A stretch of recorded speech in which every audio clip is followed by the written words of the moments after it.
Okay. Genuine అయినే నాతో మాట్లాడదు. ఇంకో వర్షిని పక్కన పెట్టుకొని నాతో మంచిగా మాట్లాడాడు. ఓకే. ఇంకా నేనెట్లా అనుకుంటాను మోసపోయానని? అంటే అతని ఫోన్‌లో ఎవరెవరితో మాట్లాడుతున్నాడు? ఏమన్నా చేస్తున్నాడా? అలా మీరు కలిసినప్పుడు మొబైల్స్ తీసుకోవడం గాని, చెక్ చేయడం కానీ అలాంటివేం చేయలేదా? అట్లాంటివైతే నేను చేయలేదు మేడం. నేను తన మొబైల్ అయితే నేనెప్పుడు చూడలేదు మేడం. ఓకే. ఒకవేళ నాకేదైనా ఫోనొస్తేనే ఫోను చూసి పక్కకు పెట్టేసి మాట్లాడు ఉన్నదే కాస్త టైం గదా అని అంటుండే.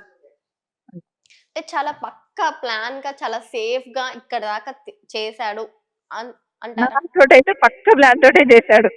ఓకే. ప్లానింగ్‌తో డబ్బు కోసం ఆయనకున్న నాకున్న మైనస్ గ్రహించుకున్నాడు మేడం. నాకు ఆయననే అన్నాడు, "నీ భక్తి అసలు ఆ భక్తిలో గూడా ఇంత నీతి, ఇంత నిజాయితా నాకదే బాగా నచ్చిందని" జెప్పేసి నన్ను బాగా అట్రాక్ట్ జేశాడు.